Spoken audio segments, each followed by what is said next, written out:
We'll kick off. Welcome to our sixth webinar since the COVID situation started, and this is a good one actually. We're now thinking about getting back to work, so things around the world are starting to improve, and people's minds are turning towards getting back into the office. Although that will be a very different place, and that's the topic of today's conversation. My name is Greg Ball. I'm a project director for Cox & Alliance. I have been doing business improvement consulting for 10 or so years. I'm joined today by Peter Braithwaite, one of our co-founders. Good afternoon, Peter. And also Stephanie O'Dwyer from Bluescope, who will be a little later on, will be offering us some insights around safety in the workplace, and from a great deal of expertise there, particularly from those industries. As with our other webinars, this is ideally a conversation. So although I do tend to do most of the talking, but questions, comments, if we could please put those into the... Sorry, I've lost my presentation for some reason.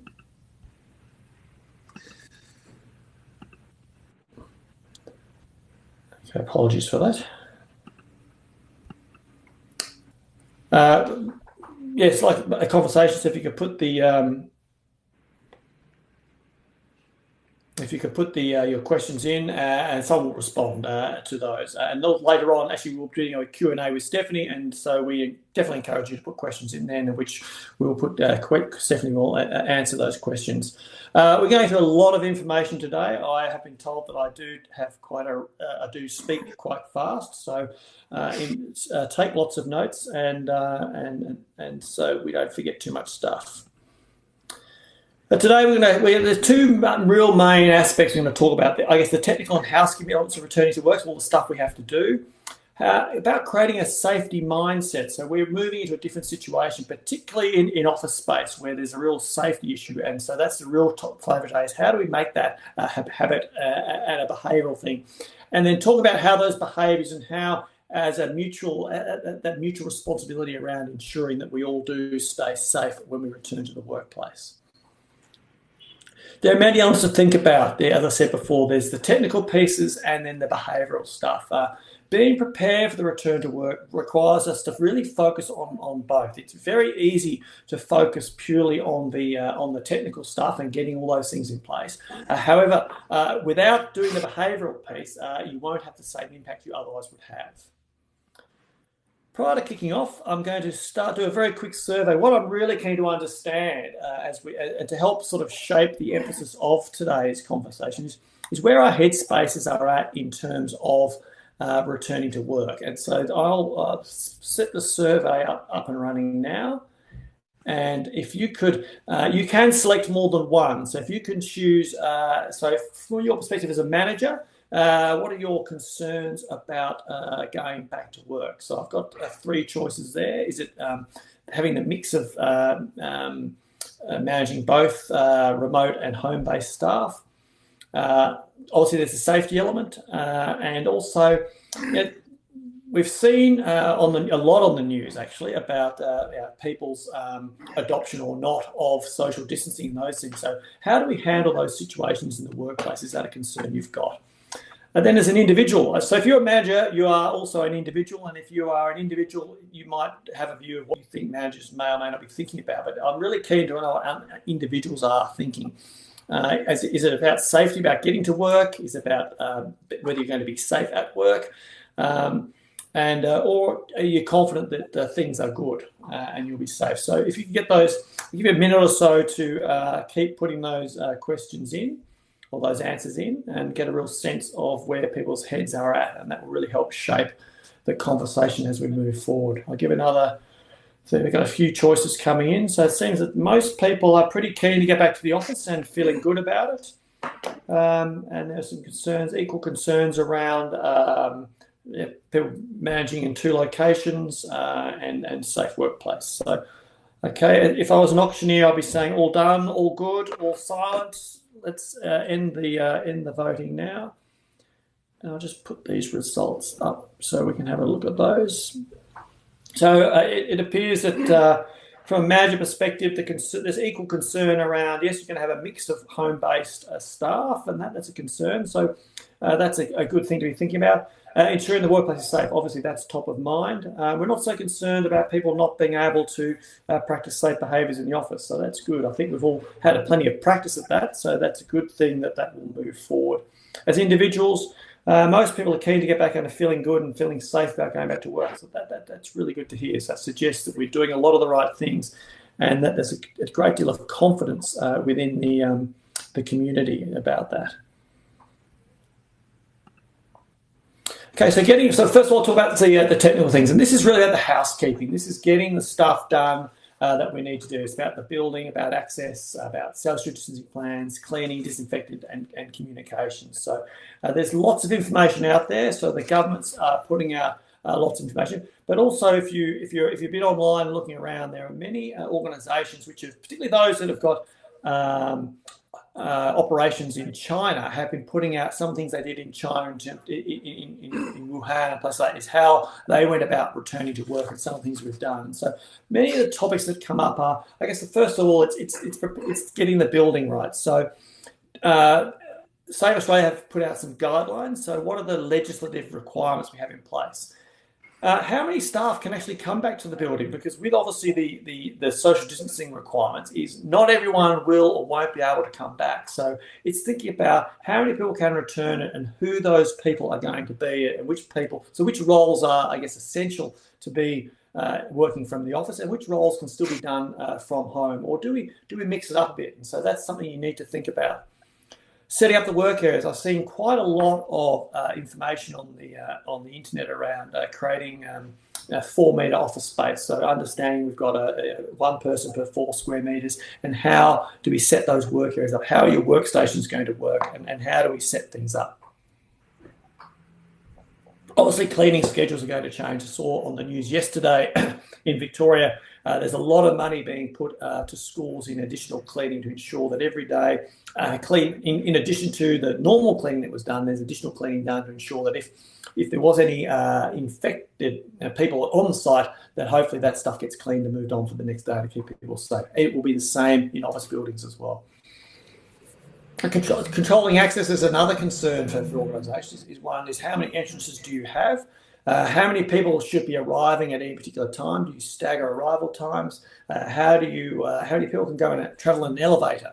Do we have stairs? And if people are using the stairs, how do we start thinking about stair safety? In a lot of mining industrial sites, there's 3 points of contact on stairs. It may not be the same in other workplaces, but if you've suddenly got a lot more people up and down the stairs, does that increase risk? So what are some of the things we're doing about that?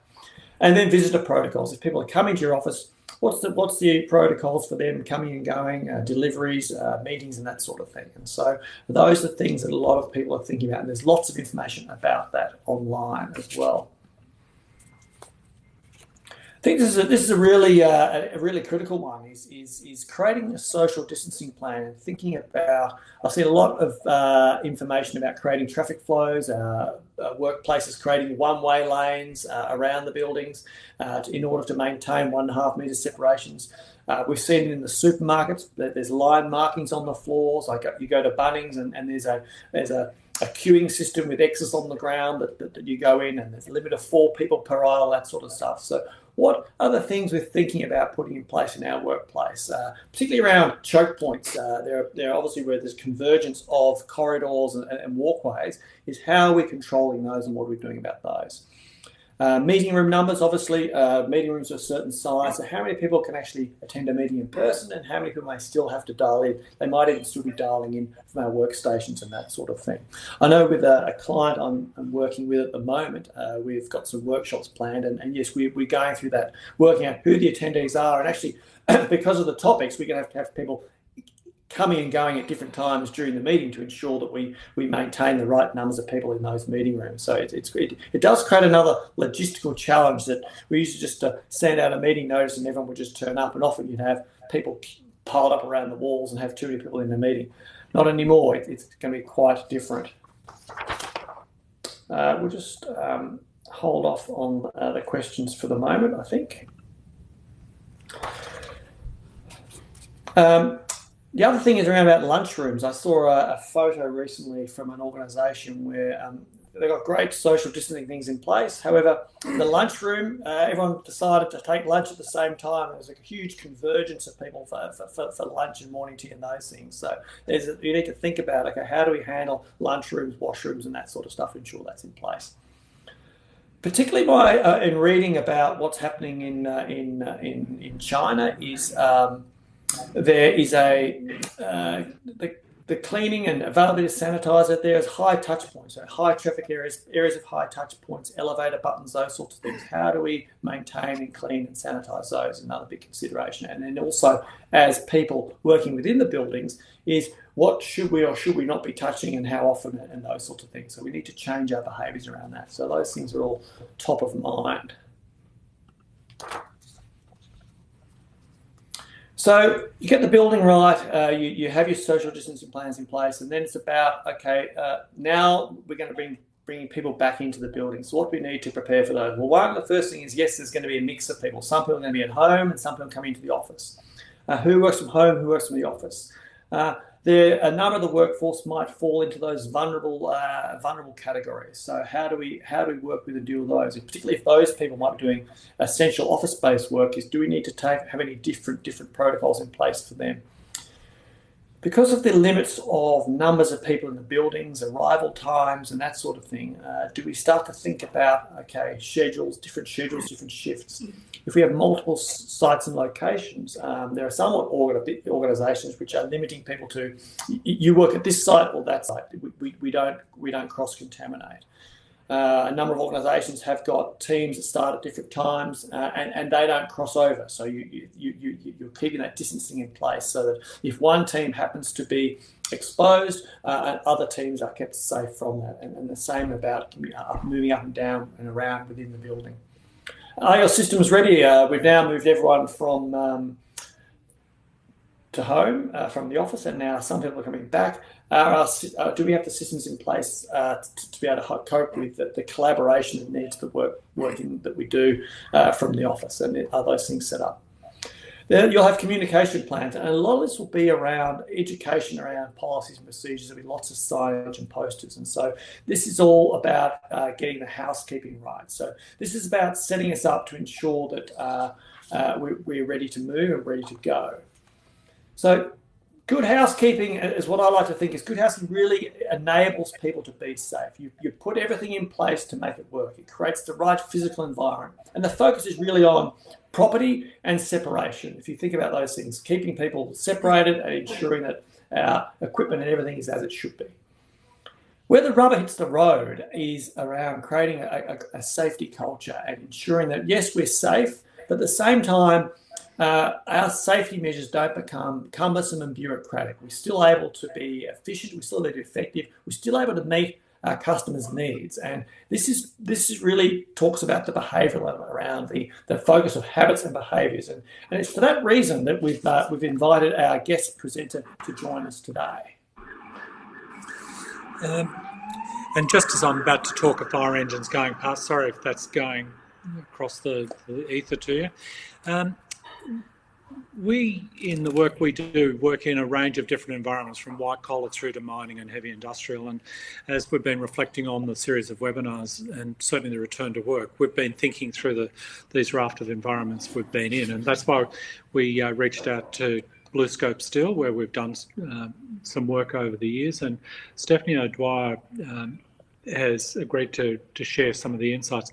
Bluescope is a global steel and steel products manufacturer. They work in a range of different environments, but they've always got the risk of dangerous processes, dangerous workplaces that they have to consider. And I think in this kind of environment, it's useful for us to reflect that we are now shifting into something that's a little bit more like what Bluescope deals with every day.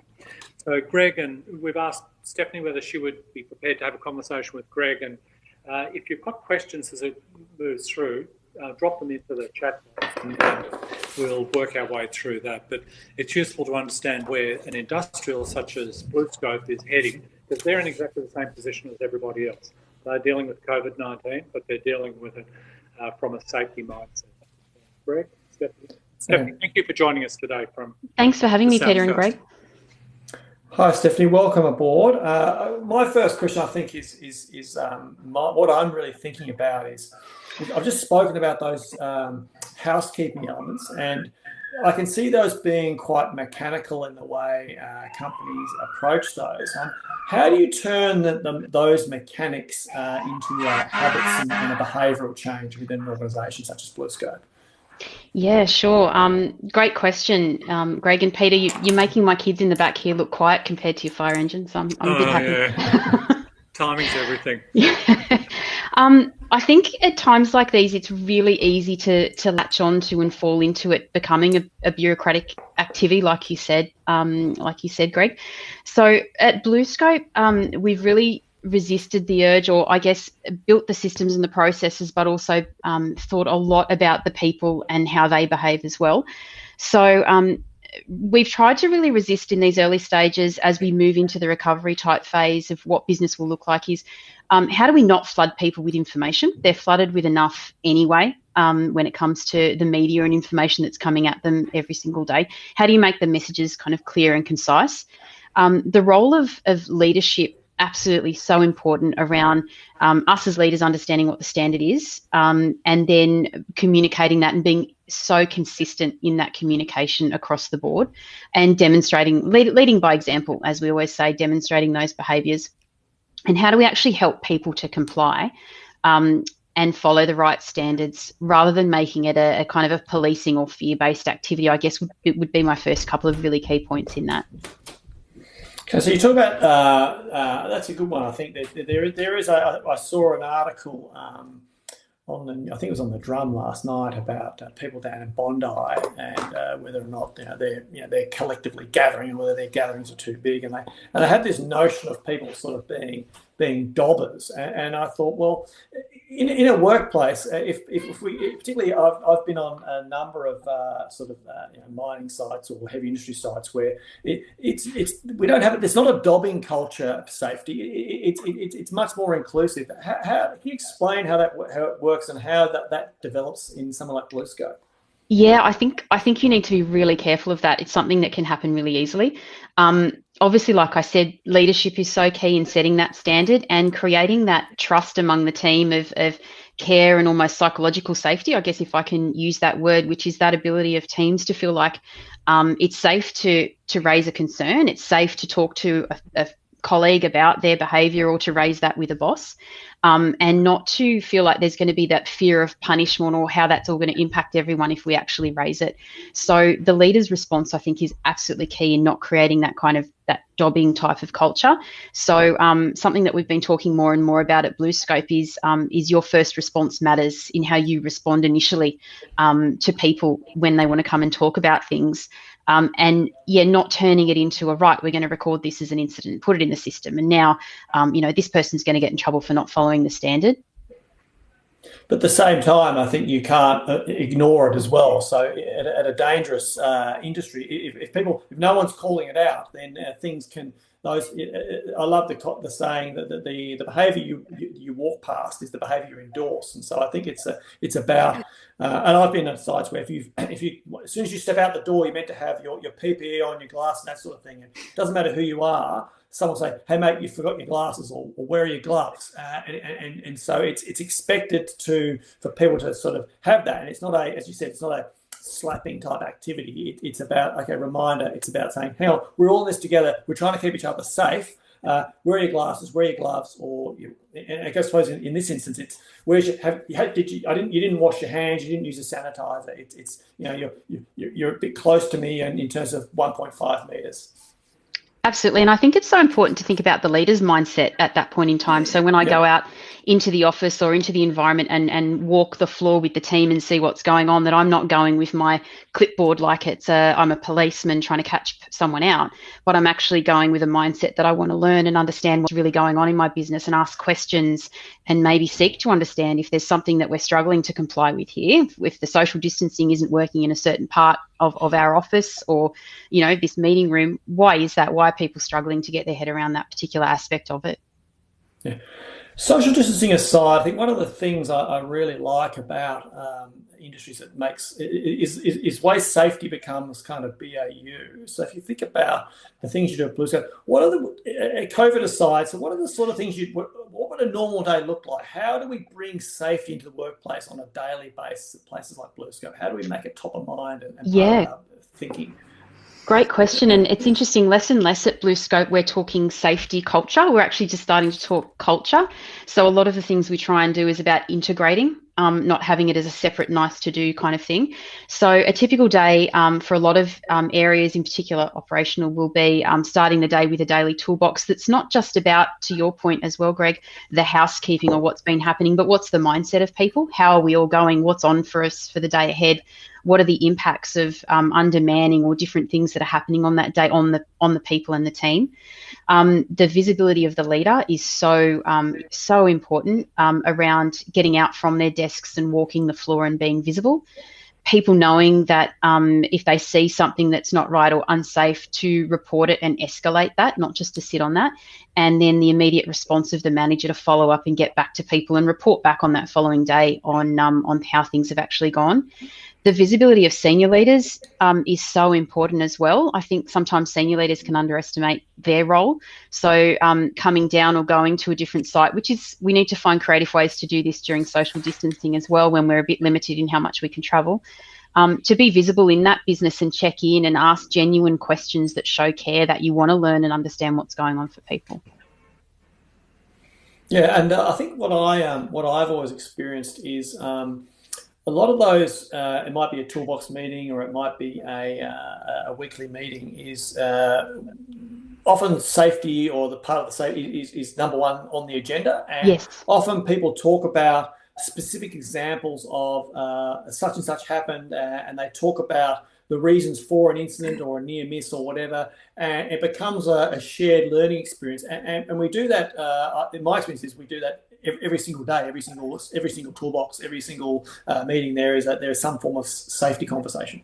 Absolutely, and I think the opportunity right now is to encourage people to talk about COVID and how they're experiencing that even in the community. A real challenge, I know, for Bluescope from a safety perspective is people will come through the gate at Bluescope and we'll often be holding them to a higher safety standard than they might experience when they go somewhere to another business, another contractor, for example.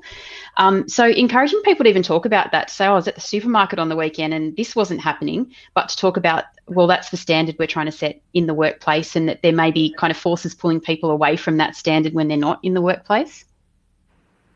Yeah, no, it's interesting. Just when the supermarket, you mentioned supermarkets, but we've got close to us. There's a Coles, a Woolworths, and an Aldi, and it was interesting that watching how they responded to the change.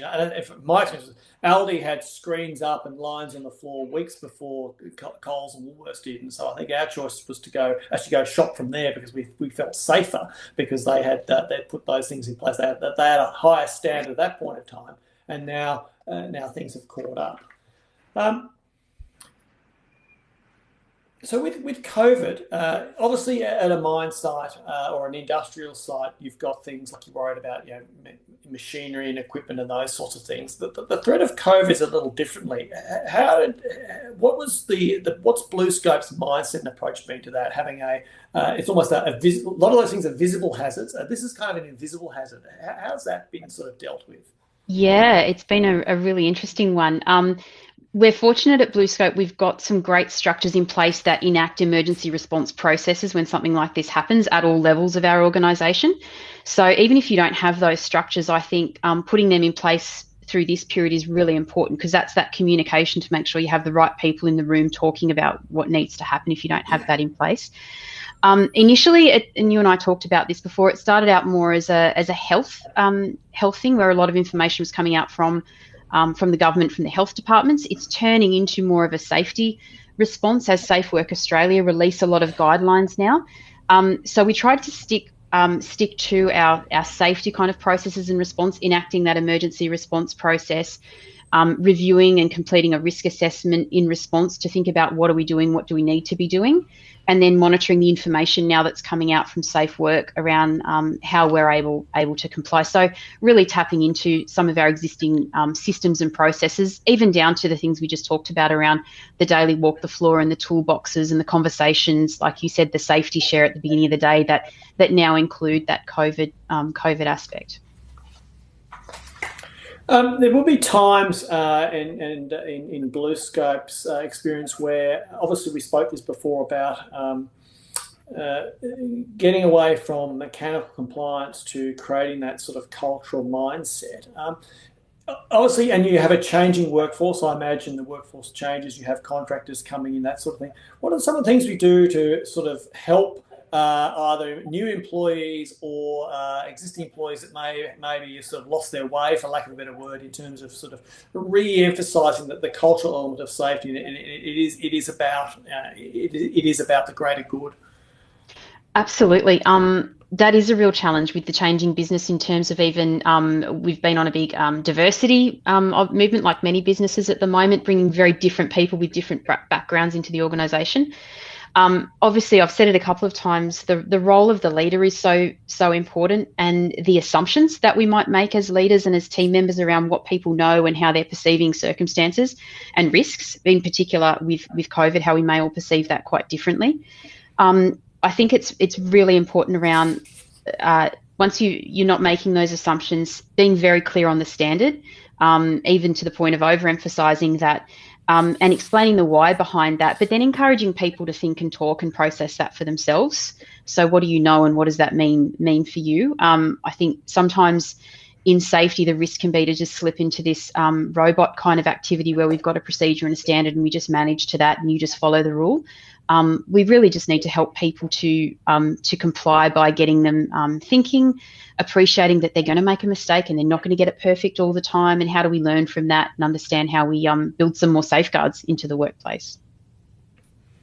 Excellent. That's Peter. Have you? Actually, there's a question. I've got some questions coming through. I've got a question here.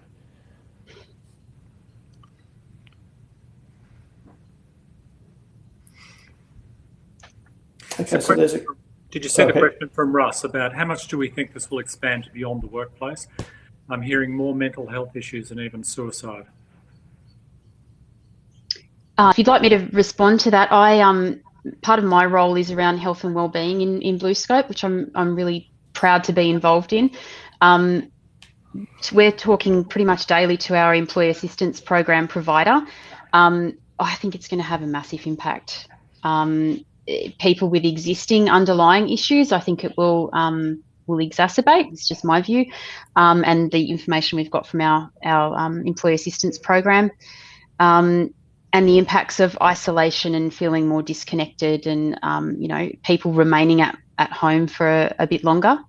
I think just being aware of that and reducing the stigma and talking about that in workplaces is so important. I was saying to Greg and Peter before, we've got our Australian business leader sending out more of a tactical message at the beginning of the week and a very health and wellbeing focused message at the end of the week, really just re-emphasising our employee assistance program hotline, talking about concepts like resilience, not thinking social distancing, thinking physical distancing and social connectedness.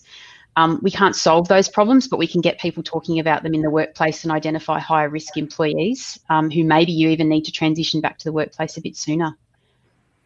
Yeah, it's similar to the very much like the safety share sort of concept, or even we were talking about before, calling people out. It's not something about calling people out. It's about creating a conversation, asking people, ask about their day, how things are going. I think in one of our earlier webinars, we spoke about the transition to home and isolation, and often it's about opening a conversation with, tell us about what's it like working from home. What are the good bits? What are the bad bits?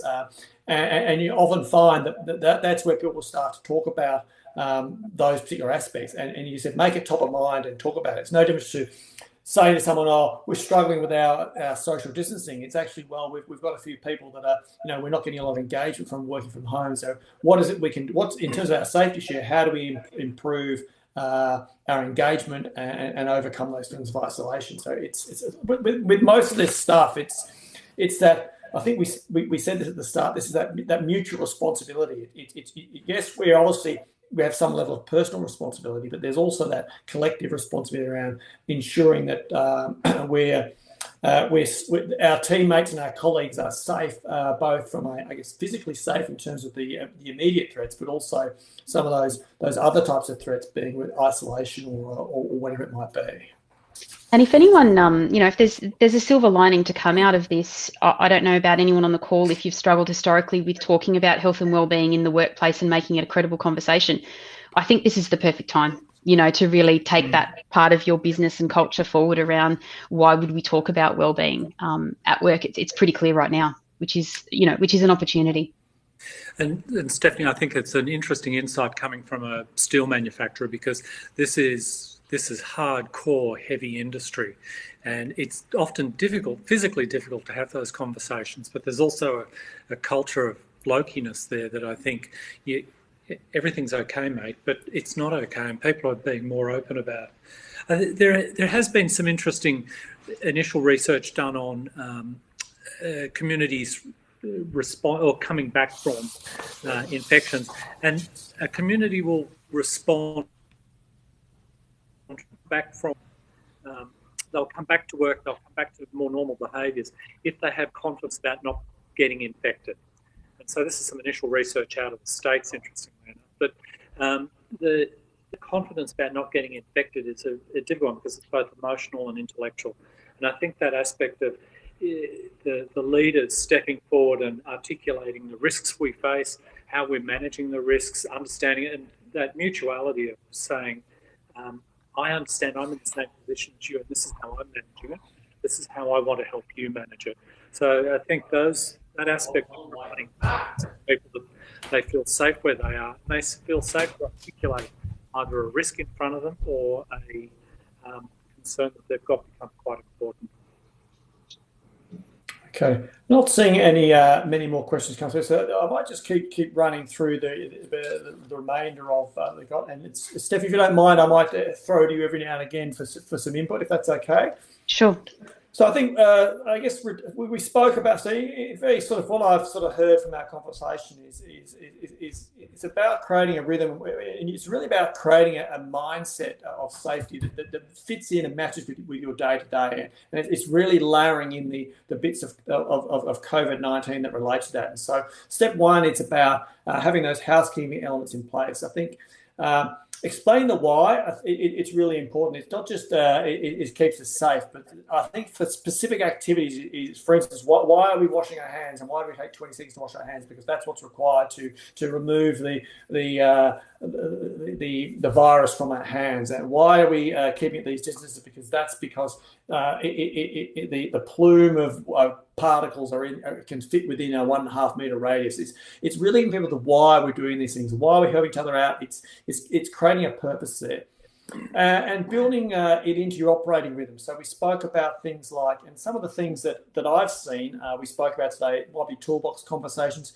It's having safety shares where people talk about real examples and provide, I guess, reasons for things. And in many instances, it's this happened and this is the response we've done, and this is why we've done it to fix that. So that would be a similar sort of approach at Bluescope in terms of safety shares?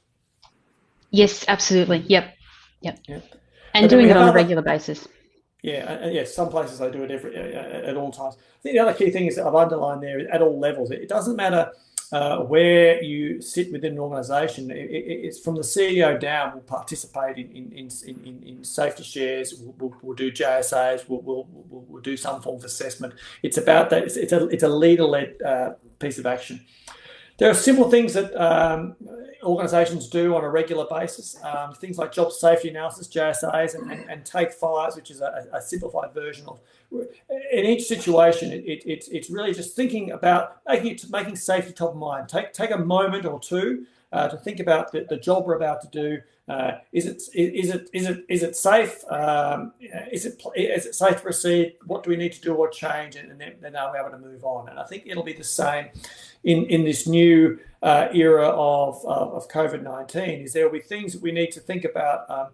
It's like the question about, I use Bondi Beach as another example. It's if you turn up at Bondi Beach because you want to go for a swim and there's 4,000 people there, then stop, think, identify, and then plan. And do I proceed? Now, probably maybe I'll come back later when there's less people there. And so it's a similar sort of thing. It's in the workplace. If I'm going to the lunchroom, but there's a en masse of people heading to the lunchroom, then okay, maybe I need to go and get my sandwich out of the fridge a little bit later when it's a bit safer to do so. Having those habits and making safety top of mind. I think another part of this is making part of your goals and KPIs. We're probably not at that point yet with COVID-19, but at some point there will be a need to sort of track our performance. How well are we going with this? Has Bluescope gone down the path yet of tracking this yet, or are we still at the early stages? Great question, actually, Greg. Straight after this meeting, I have a meeting with my manager to talk through our plan for next year, and we've got a section on health and wellbeing, and we're going to put COVID recovery as part of that plan. Yeah. So it's on our Australian plan around how we're preventing spread in the workplace and how would we respond if we had a confirmed or suspected case, to make sure it's front of mind. And then people go, oh, geez, I need to do something in this space if they're not. So we talk about it in a lot of the work that we do. It's about when you do something, have some way of measuring it, and then you learn from those. What are the numbers telling us? What do we need to do differently? So I think it'll be the same here. We need to think about in your organisations. Yes, we've put all these things in place. Yes, we've created the environment. Yes, we're trying to build the culture. But how well are we doing?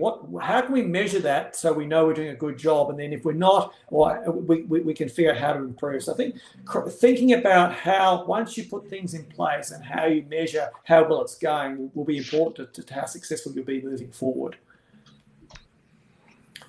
We spoke a lot about this, and I think we talked about things like, whether it's a dobbing culture or not, but I think I like to think, make it safe to be safe. And it's because if you make it everyone's personal responsibility to be for themselves, but also for the workforce, you create a license for people and empower people to, and I'll use the term call out, but it's really bring to other people's attention unsafe behaviours. And it's really particularly in the early days, I think, until we form those habits and behaviours, I think we need to create a culture where anyone can tell anyone or suggest to anyone that maybe that they didn't quite get it right, and this is how we improve.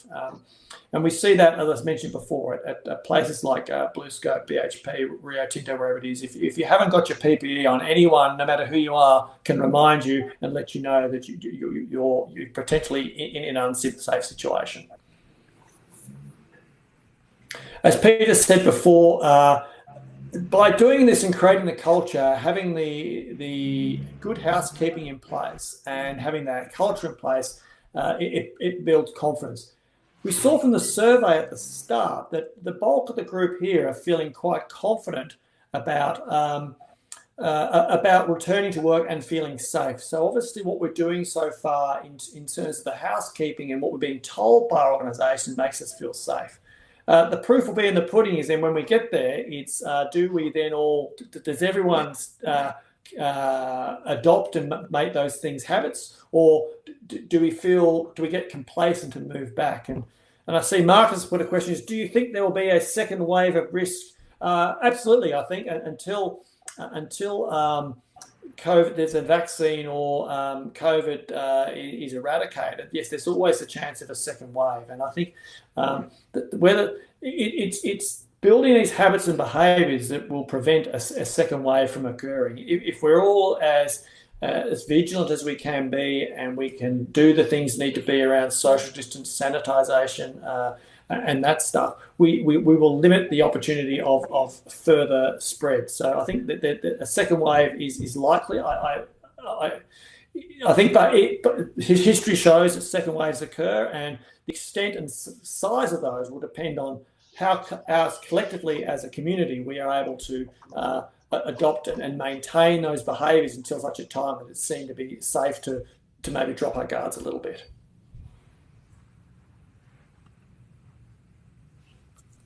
So as we're getting close to the end, I think the key so the key message I'd like to get across is that returning to work is more than just the good housekeeping. It is about creating that culture of safely operating, working, and meeting our customers' expectations. I bring the customer element back in because I've worked in environments where, whether it's safety or whether it's compliance or anything, is these things can become overly bureaucratic and they can become cumbersome and they can slow you down. And I think it's important that, yes, they might slow us down, but only slow us down to the point that we can still safely meet our customers' needs. I think it's important to think about, yes, we need to be safe, but let's not layer in so many elements to keep us safe that it slows us down and impacts our customers. Because the chances are one of our competitors will be doing it better and our customers will prefer to work with them because they'll be safe and also meeting expectations. So it's important we do that. To do that, it's about the physical environment, get the housekeeping in place. It's really important for people to understand why the protocols work, and for a lot of us, we've been exposed to this for some time now. So understanding the reason why is good. But when we get to the workplace, there'll be things that are different. You might introduce a one-way system, for instance, and that may not, for a lot of people, make sense, but the explanation as to why the one-way system is this way is the way it is. You might stagger the times that people need to come to work, and you need to work in with people's lives to do that. But there's a reason why we have to do that. If we make unilateral changes and we use fear as the reason for doing things, those habits and behaviours won't form. So really make the effort to explain to people why we're doing things. Particularly around, it's about our collective responsibility to do that. If you can, and I suggest you should make an effort at this, is incorporate safety into your routine. So think about, particularly in an office workplace where maybe we don't in the past speak regularly about safety. This is top of mind. So as part of your, whether you have scrums or huddles or toolbox meetings or team meetings or whatever it is I would put it agenda item number one, and let's talk about, get people to talk about their real experiences of the transition back into the workplace, what's working for them, what they're concerned about, it could be everything's working fantastic. So let's reinforce the good and talk about, yes, the protocols are working well, I'm feeling much safer, I'm feeling confident. Make that a daily conversation with people, because that will help reinforce the why we're doing things and those behaviours. For those people that are, habits take quite a long time to form. So by talking and reinforcing the good stuff regularly is do that. So I'd make it part of your habitual thing. Find some way of measuring how well you're going, whether it's part of your organisational goals or KPIs. It needs to be some sort of measure, whether it's an employee survey, whatever it is, or a combination of things. Is find a way to get some feedback and measure how well you're going. Because the question before about do we think there's going to be a second wave? If we get it right, we minimise and limit the chances of it being a second wave. The culture of it's safe to be safe. Let's stick to that. It's okay, and make people feel safe to point out that if people are, maybe their habits haven't formed yet, needs some reminding, it is safe to do so. If you're a leader and a manager, walk the talk. Lead by example. Show people what it means. Walking the talk can even mean if someone doesn't call you out for doing something, let people know it's okay. You could have, it should have. Let me know that I didn't do what I should have done. Thank you for joining us today's webinar. I hope it's been informative. Thank you, Stephanie, for your insights. I think there's a lot to be learned from businesses where safety is top of mind all the time. It's part of our behaviour, part of our mindset, and I think your insights today, particularly for those of us that work environments that are very different to that, hopefully help us moving forward in the next phase of what we're going through. Thanks very much for having me. I'm very happy to connect with anyone beyond this. If anyone feels that they'd like to reach out, always happy to chat. Okay, so we can be contacted, as I said, on the scene there, remote working at Coxon Alliance. If you know any of the Coxon team, call us directly. You can contact. Well, if you need to talk to us, reach out to Stephanie. Contact through us, and we'll forward your details on. Thank you, everyone. Thank you for your time, and hope you got a lot out of it today. Thank you. Thank you, everyone.